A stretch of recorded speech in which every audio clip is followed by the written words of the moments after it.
Lektion 1. Sicherheit geht vor. Hey Anna, ich bin heute in der Nähe einer Schule spazieren gegangen und das hat mich dazu gebracht, über Fußgängersicherheit nachzudenken. Hallo John. Das ist ein wichtiges Thema. Was hat Ihre Aufmerksamkeit besonders erregt? Mir ist aufgefallen, dass Kinder die Straße überqueren könnten, und mir wurde klar, wie wichtig es ist, sichere Zebrastreifen zu haben. Unbedingt. Zebrastreifen sind unerlässlich, um sicherzustellen, dass Fußgänger, insbesondere Kinder, die Straße sicher überqueren können.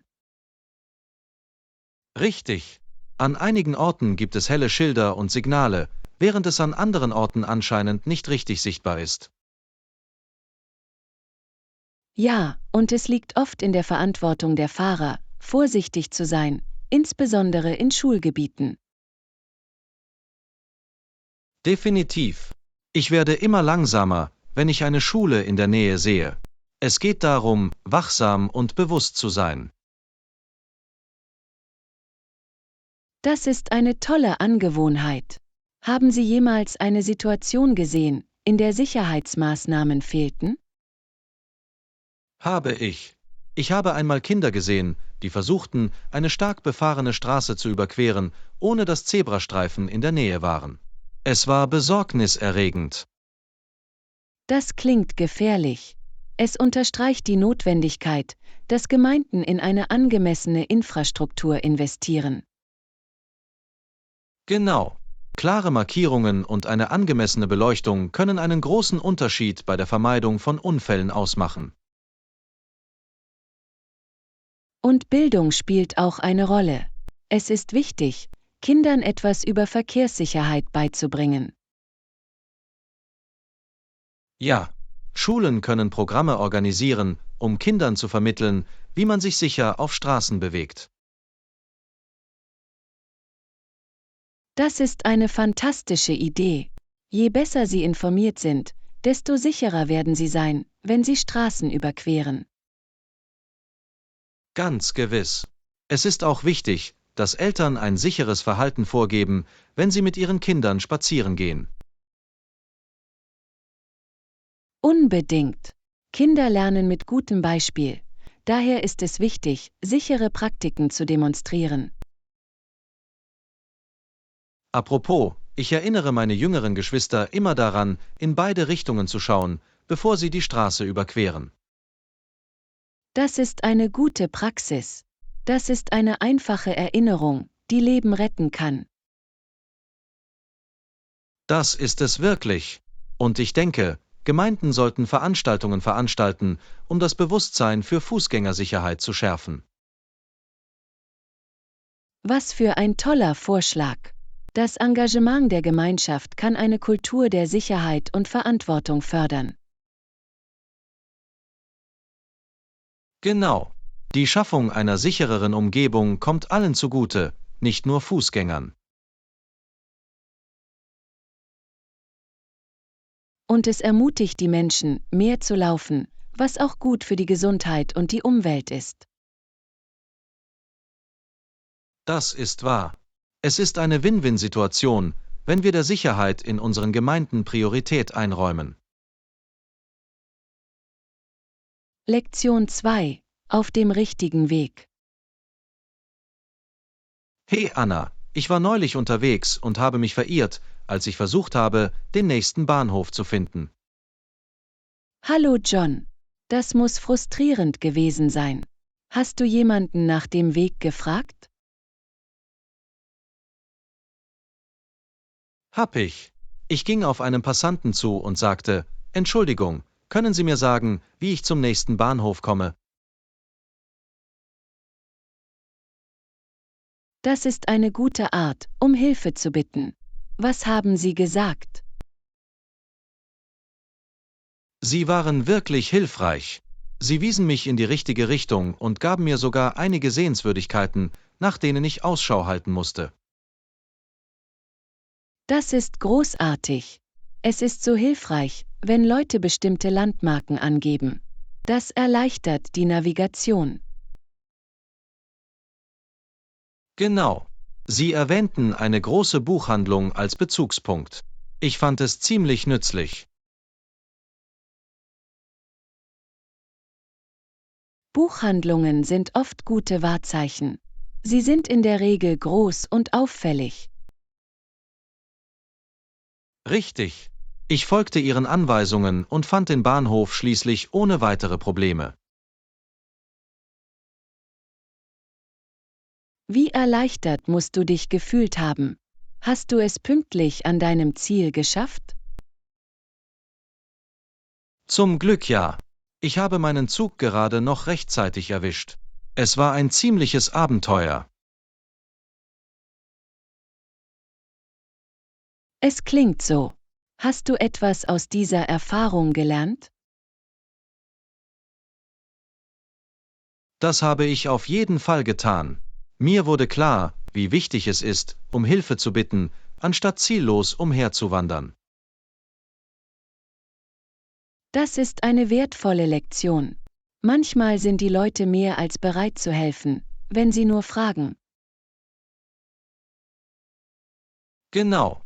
Es hat mich auch daran erinnert, ruhig zu bleiben und nicht in Panik zu geraten, wenn ich mich verirre.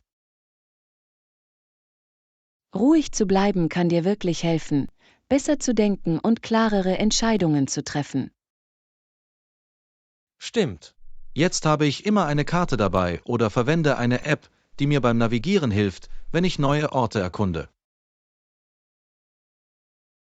Das ist eine kluge Idee. Technologie kann ein großartiger Begleiter sein, wenn sie auf Reisen sind. Ja, aber ich denke immer noch, dass es wichtig ist, mit Einheimischen zu interagieren. Sie können Tipps geben, die Apps möglicherweise nicht bieten. Unbedingt. Einheimische haben oft die besten Einblicke in Abkürzungen oder versteckte Juwelen in der Gegend. Und es ist auch eine gute Möglichkeit, Sprachkenntnisse zu üben. Der Umgang mit Menschen kann ihre Sprechfähigkeiten verbessern. Das ist so wahr. Gespräche wie diese können das Selbstvertrauen stärken und die Sprachkompetenz im Laufe der Zeit verbessern. Definitiv. Ich freue mich auf mein nächstes Abenteuer, da ich weiß, dass ich es jetzt besser bewältigen kann. Lektion 3. Technische Transformationen. Hey Anna, ist dir aufgefallen, wie Technologie unser Leben dramatisch verändert hat? Hallo John. Absolut. Es ist unglaublich zu sehen, wie sehr Technologie unseren Tagesablauf beeinflusst. Ganz gewiss. Denk nur darüber nach, wie wir kommunizieren. Wir können uns sofort mit jedem verbinden, egal wo er sich befindet. Genau. Ich erinnere mich, als Ferngespräche so teuer waren, und jetzt haben wir kostenlose Videoanrufe. Richtig. Und soziale Medien ermöglichen es uns, unser Leben und unsere Erfahrungen in Echtzeit zu teilen. Es ist unglaublich. Aber manchmal frage ich mich, ob es zu einer Unterbrechung der persönlichen Interaktionen führt. Das ist ein berechtigtes Argument. Die Leute scheinen oft mehr mit ihren Bildschirmen beschäftigt zu sein, als mit den Menschen um sie herum. Ja, es ist ein bisschen ironisch, nicht wahr? Wir sind digital stärker vernetzt, fühlen uns aber persönlich vielleicht isoliert.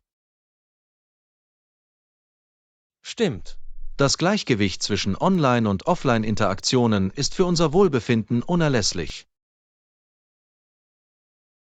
Unbedingt. Denken Sie, dass Technologie unser Leben insgesamt einfacher gemacht hat?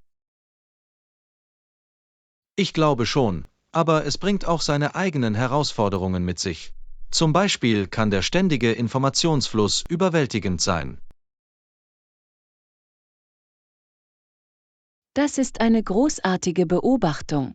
Manchmal fühlt es sich an, als würden wir in Daten und Benachrichtigungen ertrinken. Ja, in diesem digitalen Zeitalter ist es von entscheidender Bedeutung, Zeit zum Ausziehen und Aufladen zu finden. Das ist es wirklich. Ich versuche, mir jeden Tag Zeit zu nehmen, um abzuschalten und einige ruhige Momente zu genießen. Das ist eine gute Praxis. Ich gehe gerne ohne mein Handy spazieren. Das hilft mir, den Kopf frei zu bekommen. Laufen ohne Ablenkungen klingt erfrischend. Es ist eine großartige Möglichkeit, die Welt um uns herum zu schätzen. Definitiv. Außerdem ist es eine Gelegenheit, Dinge zu bemerken, die wir vielleicht übersehen, wenn wir an unseren Bildschirmen festkleben. Genau. Technologie hat ihre Vorteile, aber wir sollten nicht vergessen, die einfachen Freuden des Lebens zu genießen. Gut gesagt. Es geht darum, dieses Gleichgewicht zu finden, damit wir beide Welten genießen können. Und wenn wir darauf achten, wie wir Technologie einsetzen, kann dies zu einem erfüllteren Leben führen. Unbedingt. Ich denke, es ist wichtig, Technologie für immer zu nutzen und gleichzeitig unsere persönlichen Verbindungen zu pflegen. Das ist der Schlüssel. Auf sinnvolle Weise mit Freunden und Familie in Verbindung zu bleiben, bereichert unser Leben wirklich. In der Tat. Erinnern wir uns immer wieder daran, dieses Gleichgewicht zu finden, während wir uns in der technologiereichen Welt zurechtfinden. Lektion 4. Das Geheimnis der VIPs. Hey Anna, weißt du, wer der VIP für das Event an diesem Wochenende ist?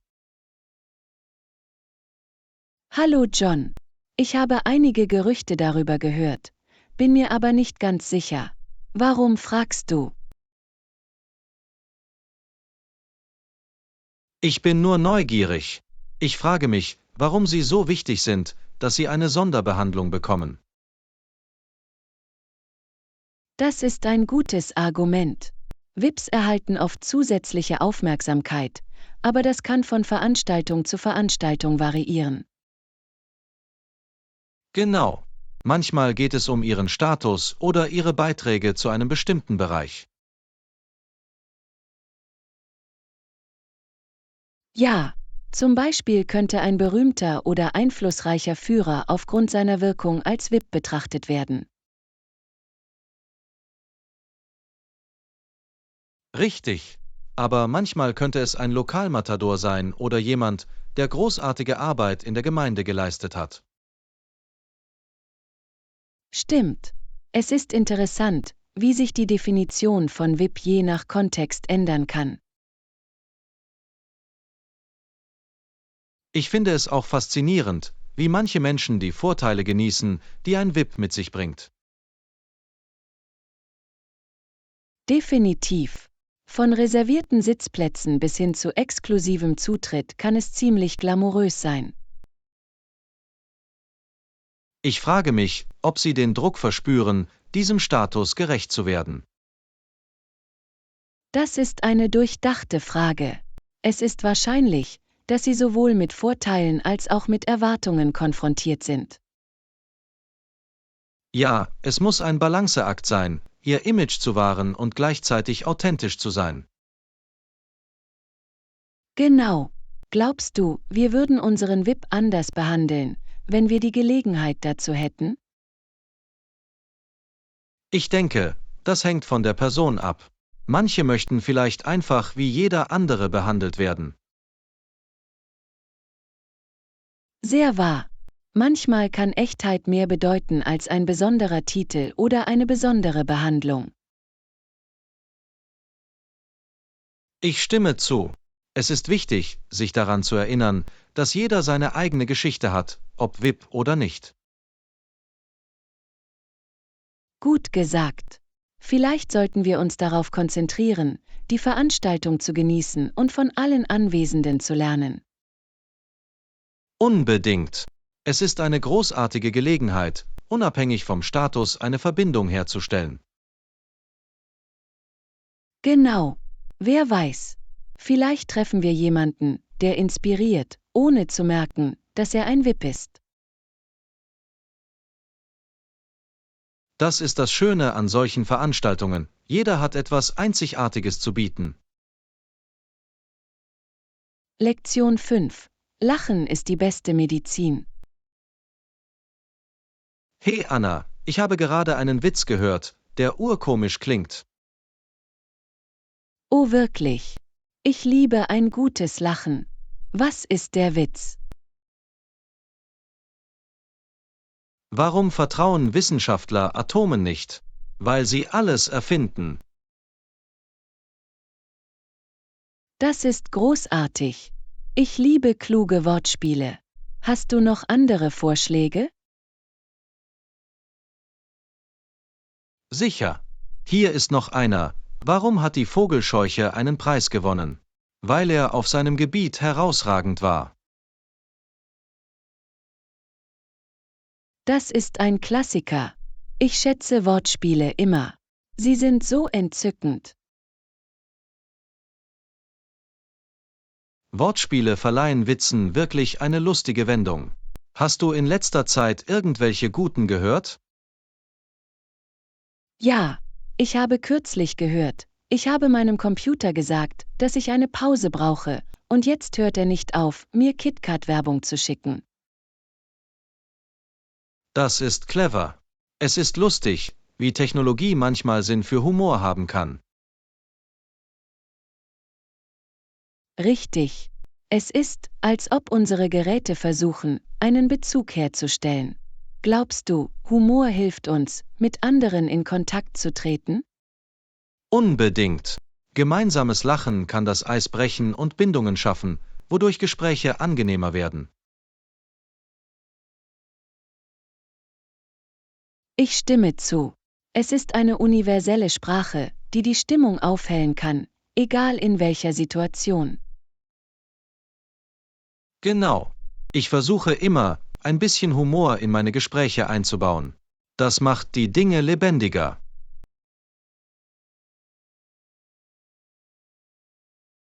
Das ist ein großartiger Ansatz. Selbst ein kleiner Witz kann aus einem langweiligen Moment etwas Unvergessliches machen. Ja. Und es ist eine fantastische Möglichkeit, Stress abzubauen. Lachen kann unglaublich therapeutisch sein.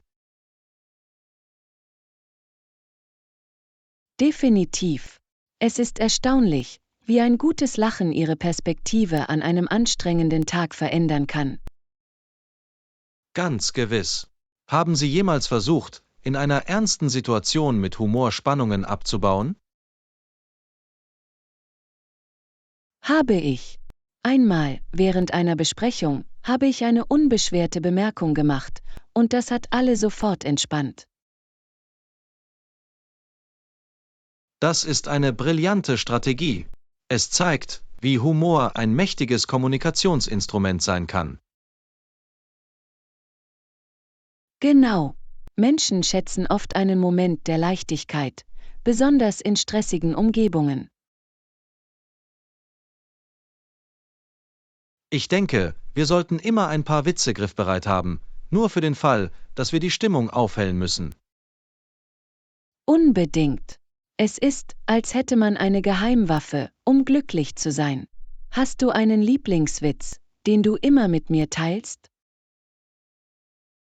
Ja, ich liebe es zu sagen, was hat eine Wand zur anderen Wand gesagt? Ich treffe dich an der Ecke. Das ist gut. Einfach und doch effektiv. Es macht auch Spaß, die Reaktionen der Leute zu sehen. Definitiv. Lachen kann ein Gefühl von Kameradschaft erzeugen und sogar Fremden das Gefühl geben, verbunden zu sein. Lektion 6. Schatten der Geschichte. Hey Anna, ich habe über die Geschichte der Arbeit und die harten Realitäten gelesen, mit denen viele konfrontiert waren. Das klingt faszinierend, aber auch ziemlich düster. Was fandest du am auffälligsten? Ich erfuhr, dass in der Vergangenheit viele Arbeiter an Überlastung gestorben sind, was herzzerreißend ist. Das ist es wirklich. Der Tribut, den die Arbeit den Einzelnen abverlangt hat, wird in den Geschichtsbüchern oft übersehen. Ja, und dann, um sie zu ersetzen, wurden andere Arbeiter hinzugezogen, darunter viele versklavte Menschen aus Afrika. Das ist ein bedeutender Teil der Geschichte, der Gesellschaften geprägt hat. Es ist wichtig, ihre Kämpfe anzuerkennen. Unbedingt. Es ist zwar ein dunkles Kapitel, aber viele dieser Personen haben unglaubliche Widerstandsfähigkeit und Stärke bewiesen. Das ist wahr. Trotz der schrecklichen Bedingungen fanden viele Sklaven Wege, um zu überleben und ihre Kulturen zu erhalten. Ja, und ihre Beiträge legten den Grundstein für zukünftige Generationen. Es ist wichtig, sich an ihre Geschichten zu erinnern. In der Tat. Ihr Erbe lebt in Musik, Kunst und Traditionen weiter, die unsere heutige Kultur bereichern. Ich stimme zu. Es gibt so viel, was wir aus ihren Erfahrungen lernen können und wie wichtig Beharrlichkeit ist. Es erinnert auch an die Notwendigkeit sozialer Gerechtigkeit und Gleichheit in unserer gegenwärtigen Gesellschaft. Gut gesagt. Wenn wir die Geschichte verstehen, können wir erkennen, wie wichtig es ist, heute gegen Unterdrückung zu kämpfen. Ja, es fördert Diskussionen über Rechte und Freiheiten, die in der Neuzeit immer noch relevant sind. Und es ist wichtig, zukünftige Generationen über die Vergangenheit aufzuklären, um zu verhindern, dass sich Fehler wiederholen. Unbedingt. Wir müssen Empathie und Verständnis durch Bildung fördern. Apropos Bildung, glauben Sie, dass Geschichtenerzählen dazu beitragen kann, diese Geschichten effektiver zu vermitteln? Definitiv. Geschichten verbinden uns emotional, sodass sich historische Ereignisse persönlicher anfühlen. Ja. Wenn wir einzelne Geschichten hören, vermenschlicht das die Statistiken und Fakten, die wir oft sehen. Genau. Es erweckt Geschichte zum Leben und hilft uns, uns an die Personen zu erinnern, die hinter den Ereignissen stehen. Ich denke, es ist wichtig, diejenigen zu ehren, die gelitten haben, und ihren Einfluss auf unsere heutige Welt anzuerkennen. Das ist eine starke Perspektive. Das Nachdenken über die Vergangenheit kann uns in eine gerechtere Zukunft führen. Unbedingt. Diese Gespräche am Leben zu erhalten, ist entscheidend für die Förderung von Bewusstsein und Mitgefühl. Lektion 7. Im Moment leben. Hey Anna, ich habe darüber nachgedacht, wie wichtig es ist, Erinnerungen festzuhalten. Das ist ein wunderbarer Gedanke. Ein Tagebuch zu führen oder Fotos zu machen kann wirklich dazu beitragen, besondere Momente festzuhalten. Genau. Ich liebe es, in meine alten Tagebücher zurückzuschauen. Sie erinnern mich an Erlebnisse, die ich vielleicht vergessen habe. Tagebücher eignen sich hervorragend zum Nachdenken. Es ist, als hätte man eine persönliche Zeitkapsel mit seinen Gedanken und Gefühlen. Ja. Außerdem hilft mir das Schreiben, meine Gedanken zu klären und ermöglicht es mir, meine Gefühle zu verarbeiten. Das ist wahr. Manchmal kann es sehr therapeutisch sein, mit Stift zu Papier zu kommen. Schreibst du jeden Tag?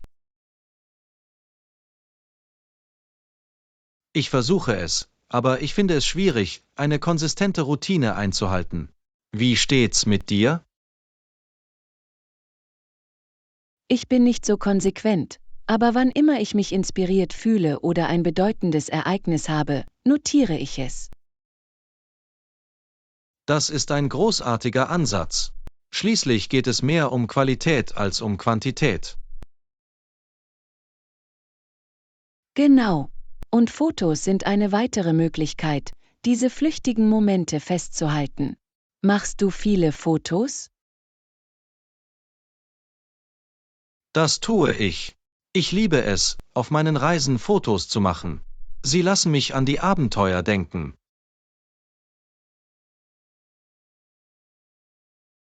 Reisefotos sind die besten. Sie erzählen Geschichten, die Worte manchmal nicht ausdrücken können. Stimmt. Aber manchmal mache ich mir Sorgen, dass ich mich zu sehr darauf konzentriere, den Moment festzuhalten, anstatt in ihm zu leben. Das ist ein häufiges Anliegen. Es ist wichtig, ein Gleichgewicht zwischen Dokumentieren und Erleben zu finden. Ja, ich habe angefangen, mich daran zu erinnern, meine Kamera wegzulegen und die Landschaft wirklich zu genießen. Das ist eine kluge Entscheidung.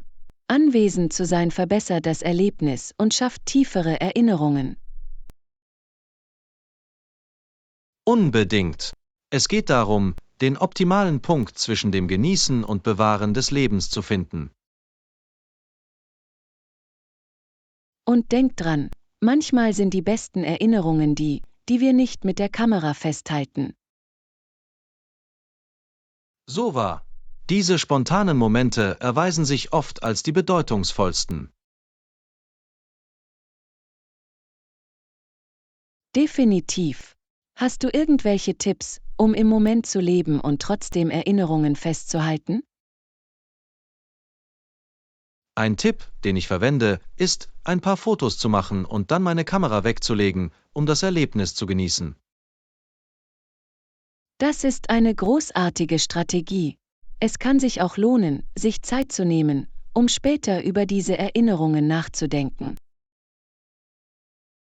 Ja, wenn ich auf meine Fotos und Tagebucheinträge zurückblicke, kann ich diese Momente noch einmal klarer erleben. Genau. Es geht darum, ein Gleichgewicht zu schaffen, das es uns ermöglicht, das Leben in vollen Zügen zu genießen und gleichzeitig unsere Erinnerungen zu bewahren. Ich stimme voll und ganz zu. Es geht darum, im Moment zu leben und dabei schöne Erinnerungen zu sammeln. Lektion 8. Gesunde Entscheidungen. Hey Anna, ich habe in letzter Zeit einige neue Rezepte entdeckt. Das klingt aufregend. Was für Rezepte probierst du aus? Ich habe mich auf gesunde Mahlzeiten konzentriert. Ich denke, das sind großartige Möglichkeiten, um eine ausgewogene Ernährung aufrechtzuerhalten. Unbedingt. Gesundes Essen kann unser Energieniveau und unser allgemeines Wohlbefinden erheblich beeinflussen. Kochst du auch gesunde Mahlzeiten zu Hause? Ja, das tue ich. Ich habe kürzlich einen Quinoa-Salat mit viel Gemüse gemacht. Es war köstlich. Das klingt erfrischend. Quinoa ist eine so vielseitige Zutat. Welches Gemüse hast du aufgenommen? Ich habe Kirschtomaten, Gurken und Paprika hinzugefügt. Ein Spritzer Zitronensaft hat das Ganze wirklich zusammengehalten. Lecker! Ich liebe es, wie lebendig und farbenfroh Salate sein können. Sie sind wie Kunst auf einem Teller. Genau. Und Sie können Zutaten mischen und kombinieren, je nachdem, was Sie zu Hause haben. Was ist dein gesundes Lieblingsgericht? Ich mache gerne gebratenes Gemüse mit Tofu. Es ist schnell, einfach und voller Nährstoffe. Das klingt toll. Ich habe noch nie versucht, mit Tofu zu kochen. Ist es schwer zuzubereiten? Ganz und gar nicht. Achte nur darauf, dass du darauf drückst, um überschüssiges Wasser zu entfernen. dann kannst du es mit deinen Lieblingsgewürzen anbraten. Ich muss es versuchen. Gewürze können ein Gericht wirklich aufwerten. Was benutzt du normalerweise? Ich liebe es, Knoblauch, Ingwer und Sojasauce zu verwenden. Sie fügen so viel Geschmack hinzu. Das sind fantastische Entscheidungen. Ich experimentiere auch gerne mit Kräutern. Frisches Basilikum oder Koriander können einen großen Unterschied machen. Unbedingt. Frische Kräuter können jede Mahlzeit verschönern. Hast du ein Lieblingskraut zum Kochen? Ich bin ein großer Fan von Rosmarin. Es verleiht gebratenen Gerichten ein wunderbares Aroma. Rosmarin ist wunderschön. Es passt gut zu Kartoffeln und Hühnchen. Hast du irgendwelche gesunden Desserts probiert? Ja, ich habe kürzlich ein Rezept für Bananen-Haferkekse gemacht. Sie waren überraschend gut und schuldfrei. Das klingt herrlich. Ich liebe Desserts, die sowohl lecker als auch gesund sind. Was ist deine geheime Zutat? Ich habe Bananenpüree anstelle von Zucker verwendet. Es hielt sie süß und feucht. Was für eine clevere Idee. Ich bin beeindruckt, wie kreativ du in der Küche wirst. Danke. Gesunde Mahlzeiten zu kochen kann Spaß machen. Es geht darum, zu experimentieren und herauszufinden, was ihnen Spaß macht. Ich könnte nicht mehr zustimmen. Außerdem hilft uns das Kochen zu Hause dabei, zu kontrollieren, was in unseren Mahlzeiten enthalten ist. Genau. Es ist eine großartige Möglichkeit, um sicherzustellen, dass wir nahrhafte Lebensmittel zu uns nehmen und gleichzeitig den Prozess genießen. Und es ist eine wunderbare Gelegenheit, sich mit Familie oder Freunden zu verbinden, während sie gemeinsam Mahlzeiten zubereiten. Definitiv. Kochen kann eine so soziale Aktivität sein, und es ist noch lohnender, wenn Sie die Ergebnisse teilen. Lektion 9. Die Realität wird enthüllt. Hey Anna, hast du jemals Reality-Shows gesehen, die sich auf Berufe wie Ärzte oder Polizisten konzentrieren? Oh, auf jeden Fall. Ich finde sie faszinierend. Sie bieten einen Einblick in Leben, das sich so sehr von unserem unterscheidet. Ich stimme zu. Der Druck und die schnelle Entscheidungsfindung in diesen Bereichen sind wirklich intensiv. Welche Sendungen magst du? Ich mag Er und Cops. Sie rücken das Drama und die Realität dieser Berufe wirklich in den Vordergrund. Das sind beliebte Optionen. Ich habe Ausschnitte aus der Notaufnahme gesehen, und die medizinischen Notfälle scheinen so packend zu sein. Das sind sie. Es ist unglaublich zu sehen, wie Ärzte in Echtzeit mit Situationen umgehen, in denen es um Leben und Tod geht. Und die Art und Weise, wie sie als Team arbeiten, ist beeindruckend. Kommunikation ist in solchen Umgebungen, in denen viel auf dem Spiel steht, von entscheidender Bedeutung. Unbedingt. Es erinnert daran, wie wichtig Teamarbeit ist, ob in der Medizin oder in der Strafverfolgung. Apropos Strafverfolgung. Cops bietet einen augenöffnenden Einblick in die Polizeiarbeit. Es ist eine Mischung aus Spannung und Herausforderungen. Ja, die Unvorhersehbarkeit jeder Begegnung hält die Zuschauer auf Trab.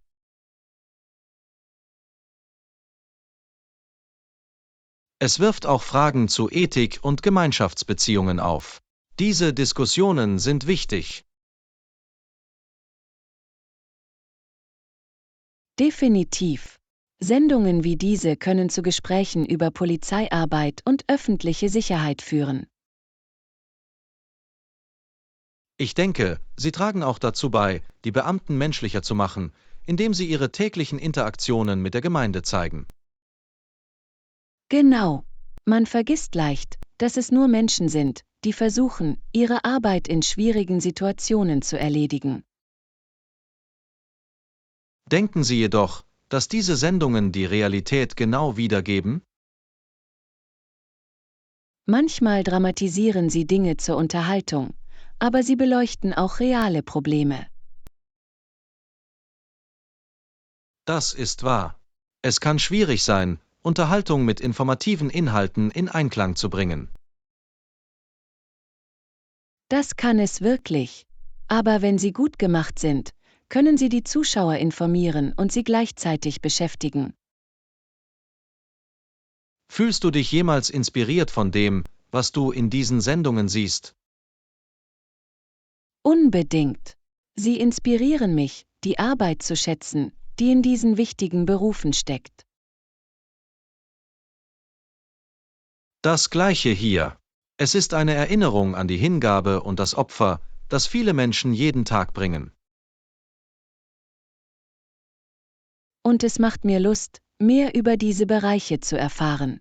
Haben Sie jemals über eine Karriere in der Medizin oder Strafverfolgung nachgedacht? Ich habe darüber nachgedacht, aber ich fühle mich mehr zu kreativen Bereichen hingezogen. Dennoch bewundere ich diejenigen, die diese Wege wählen. Das ist ein berechtigtes Argument. Jeder Beruf hat seinen eigenen Wert und seine eigenen Auswirkungen auf die Gesellschaft. Ja, und Sendungen wie diese können den Menschen helfen, die Arbeit anderer zu verstehen und zu respektieren. Genau. Es ist faszinierend, wie das Fernsehen unsere Wahrnehmung verschiedener Karrieren beeinflussen kann. Das ist es wirklich. Ich denke, die Erkundung verschiedener Berufe durch Reality-Shows kann unseren Horizont erweitern. Lektion 10. Das Abenteuer erwartet Sie. Hey Anna, ich habe gehört, dass du kürzlich wandern gegangen bist. Ja, es war eine unglaubliche Erfahrung. Ich habe einige wunderschöne Wanderwege in der Gegend entdeckt. Das klingt aufregend. Gab es Optionen für verschiedene Qualifikationsstufen? Unbedingt. Es gibt anfängerfreundliche Strecken und erfahrene Instruktoren, die Neuankömmlinge anleiten. Das ist großartig. Es ist wichtig, Unterstützung zu haben, wenn man etwas Neues ausprobiert, besonders in der Natur. Ich stimme zu. Die Instruktoren halfen uns, die Grundlagen der Wandersicherheit und Navigation zu verstehen. Was waren einige der Tipps, die Sie geteilt haben? Sie betonten, hydratisiert zu bleiben und angemessenes Schuhwerk zu tragen. Diese sind entscheidend für den Komfort. Guter Rat. Ich habe gehört, dass Blasen eine Wanderung ruinieren können. Hattest du irgendwelche Probleme? Gott sei Dank, nein. Ich habe vorher darauf geachtet, meine neuen Wanderschuhe anzuziehen. Kluger Schachzug. Vorbereitung kann den Unterschied ausmachen. Wie lang war die Wanderung? Wir sind ungefähr 4 Stunden gewandert, einschließlich Pausen, um die Landschaft zu genießen. 4 Stunden klingt nach einem guten Training. Was hast du unterwegs gesehen? Wir haben einen atemberaubenden Blick auf die Berge, einen glitzernden See und sogar einige Wildtiere gesehen. Beeindruckend. Ich kann mir nur vorstellen, wie schön das gewesen sein muss. Hast du irgendwelche Fotos gemacht? Ja, ich habe viel genommen. Das Festhalten dieser Momente hilft, die Erinnerungen zu bewahren. Das ist wahr. Es ist schön, zurückzublicken und diese Erfahrungen noch einmal zu erleben. Irgendwelche Lieblingsmomente? Ich habe es geliebt, den Gipfel zu erreichen und dieses Erfolgserlebnis zu spüren. Es war berauschend. Ich kann das nachvollziehen. Es ist so lohnend, eine herausfordernde Wanderung zu bewältigen. Definitiv. Und diesen Moment mit Freunden zu teilen, machte ihn noch spezieller. Apropos Freunde, warst du mit einer Gruppe dort? Ja, ein paar Freunde haben sich mir angeschlossen. Unterwegs haben wir uns alle gegenseitig ermutigt. Das klingt nach einem großartigen Bindungserlebnis. Wandern kann Freundschaften wirklich stärken. Das tut es wirklich. Wir haben gelacht, Geschichten erzählt und uns in schwierigeren Zeiten gegenseitig unterstützt. Es ist wunderbar, wie die Natur Menschen zusammenbringen kann. Hast du vor, bald wieder zu wandern? Ja, ich hoffe, nächstes Wochenende mehr Trails erkunden zu können. Es gibt so viel Schönes zu entdecken. Das ist fantastisch. Ich würde mich dir gerne anschließen. Neue Wege zu erkunden klingt nach einer Menge Spaß. Du solltest auf jeden Fall kommen. Es macht immer mehr Spaß, wenn Freunde das Abenteuer mitmachen. Zählen Sie auf mich. Ich werde dafür sorgen, dass ich mich dieses Mal richtig vorbereite.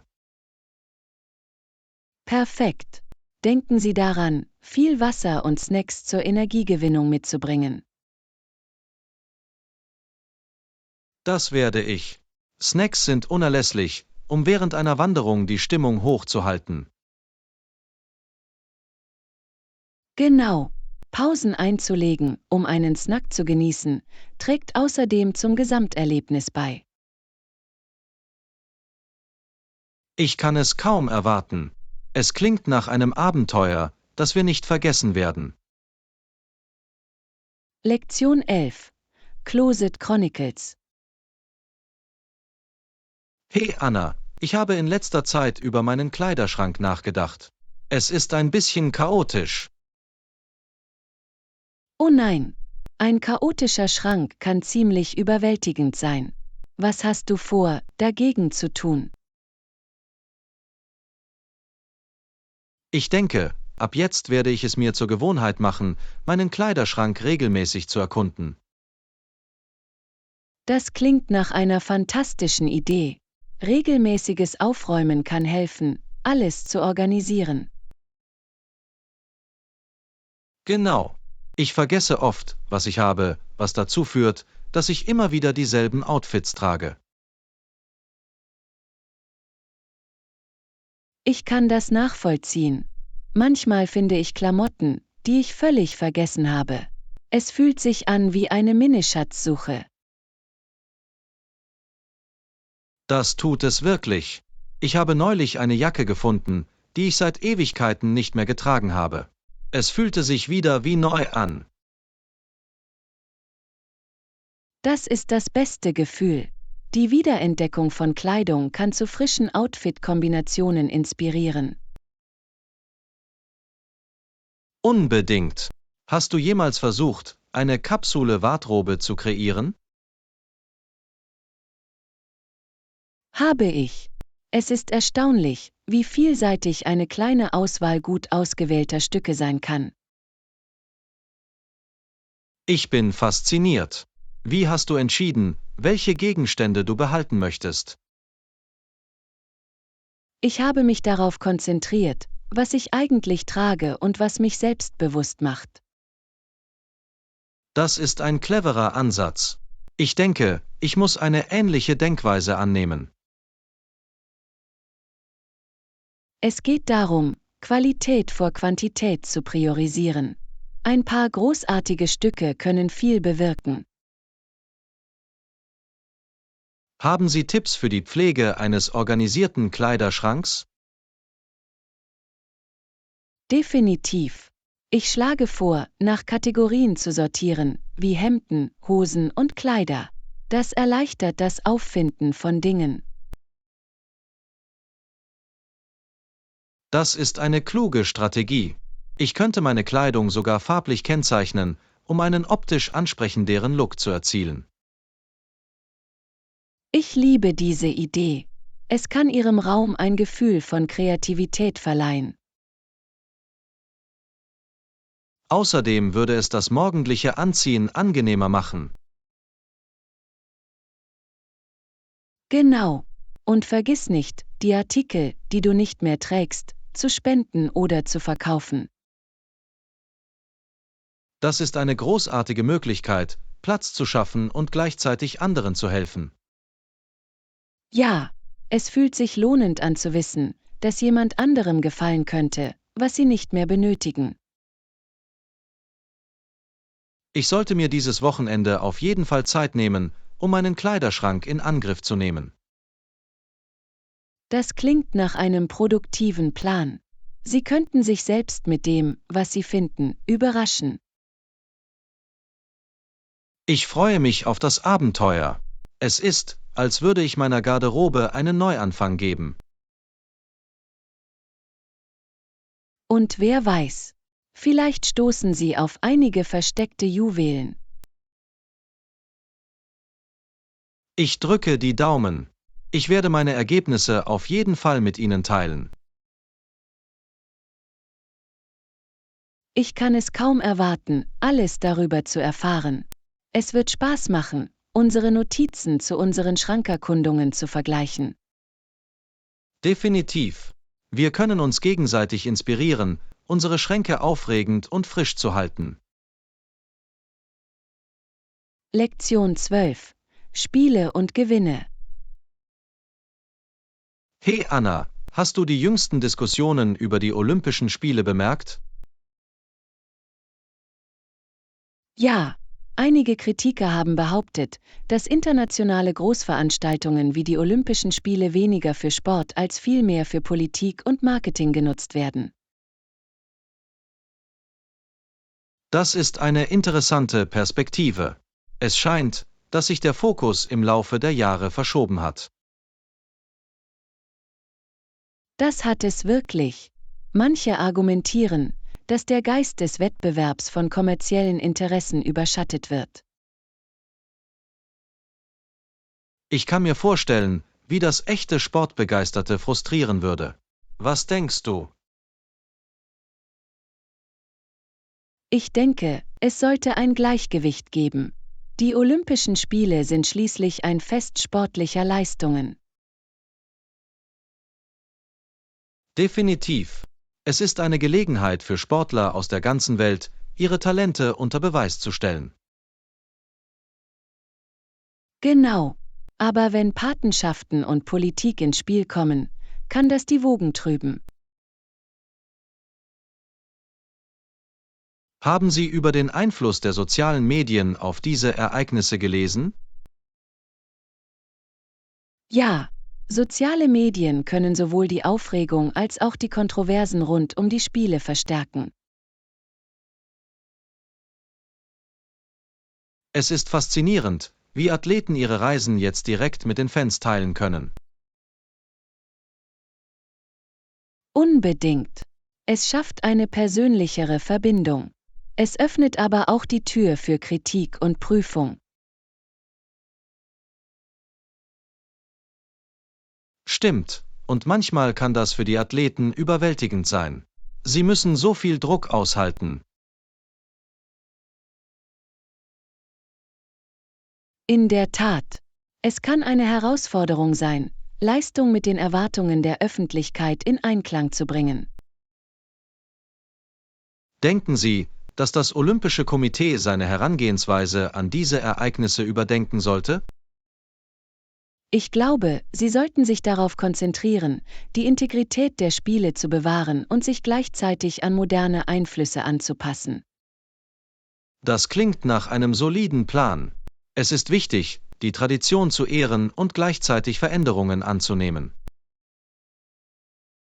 Ja, schließlich wurzeln die Olympischen Spiele in der Idee der Einheit und des freundschaftlichen Wettbewerbs zwischen den Nationen. Was ist mit den Umweltbedenken, die mit der Ausrichtung solcher Großveranstaltungen verbunden sind? Das ist ein weiteres kritisches Problem.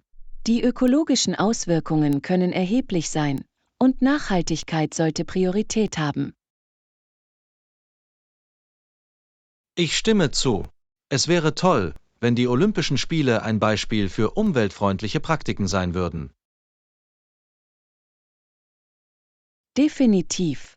Initiativen wie die Nutzung erneuerbarer Energien und die Reduzierung von Abfällen könnten einen großen Unterschied machen. Es würde auch bei jüngeren Zuschauern Anklang finden, die sich zunehmend Sorgen um die Umwelt machen. Genau. Die Einbindung der nächsten Generation ist für die Zukunft der Olympischen Spiele von entscheidender Bedeutung. Hast du eine olympische Lieblingssportart zum Anschauen? Ich schaue gerne Gymnastik. Die Anmut und Präzision der Athleten sind faszinierend. Gymnastik ist unglaublich. Ich bin ein Fan von Leichtathletikveranstaltungen. Die Geschwindigkeit und der Wettbewerb sind aufregend. Beide Sportarten zeigen unglaubliche Talente. Es ist inspirierend zu sehen, wozu Sportler fähig sind. Das ist es wirklich. Ungeachtet der Kontroversen können die Olympischen Spiele die Menschen immer noch durch die Liebe zum Sport vereinen. Das ist die Essenz davon.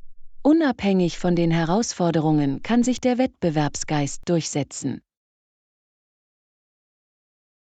Gut gesagt.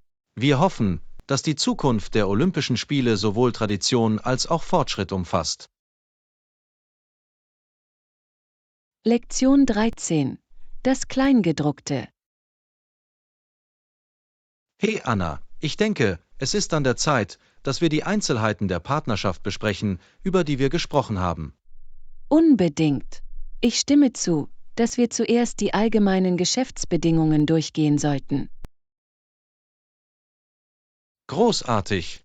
Was sind Ihre Gedanken zum Gewinnbeteiligungsmodell? Ich glaube, eine Aufteilung von 60 bis 40 zugunsten des Hauptinvestors wäre fair. Was denkst du? Das klingt vernünftig, zumal Sie ein höheres finanzielles Risiko eingehen werden. Genau. Wir sollten auch die Verantwortlichkeiten und Beiträge der einzelnen Parteien darlegen. Einverstanden. Klare Erwartungen können helfen, spätere Missverständnisse zu vermeiden. Apropos Verantwortung, wie stellen Sie sich unsere Rollen in der Partnerschaft vor? Ich sehe, dass ich mich auf die Marketing- und Outreach-Aspekte konzentriere. Du hast so tolle Einblicke in die Produktentwicklung. Das weiß ich zu schätzen. Ich würde gerne das Produktdesign und die Qualitätskontrolle übernehmen. Es ist meine Leidenschaft. Perfekt. Es ist wichtig, dass wir unsere Stärken ausspielen. Was ist mit dem Zeitplan für unser Projekt? Ich denke, wir sollten einen Zeitplan von 6 Monaten für den ersten Start anstreben. Scheint das erreichbar zu sein? Ja, mit der richtigen Planung und dem richtigen Engagement können wir das definitiv erreichen. Wunderbar. Wir sollten auch besprechen, wie wir mit möglichen Streitigkeiten umgehen werden. Guter Punkt. Vielleicht können wir eine Mediationsklausel aufnehmen, um Konflikte einvernehmlich zu lösen? Mir gefällt die Idee. Es ist immer besser, Probleme zu lösen, ohne sie zu eskalieren. Genau. Und was ist mit Ausstiegsstrategien? Es ist ratsam, einen Plan zu haben. Ich stimme voll und ganz zu. Wir könnten bei Bedarf die Bedingungen für einen Bujut oder eine Auflösung festlegen. Das ist ein kluger Ansatz. Es hält alles transparent und schützt beide Parteien. Transparenz ist in jeder Partnerschaft von entscheidender Bedeutung. Wir müssen von Anfang an Vertrauen aufbauen. Definitiv. Wie wäre es mit Kommunikation? Regelmäßige Updates können uns helfen, auf dem Laufenden zu bleiben. Ja, wöchentliche Check-ins würden sicherstellen, dass wir beide auf derselben Wellenlänge sind und bei Bedarf Anpassungen ermöglichen. Das klingt nach einem soliden Plan. Sollen wir all diese Diskussionen dokumentieren? Unbedingt. Alles schriftlich zu haben, sorgt für Klarheit und Rechenschaftspflicht. Ich werde auf der Grundlage unseres Gesprächs eine vorläufige Vereinbarung ausarbeiten. Perfekt. Sobald wir das haben, können wir es gemeinsam überprüfen und alle notwendigen Anpassungen vornehmen. Hört sich gut an. Ich freue mich über diese Partnerschaft und ihr Potenzial.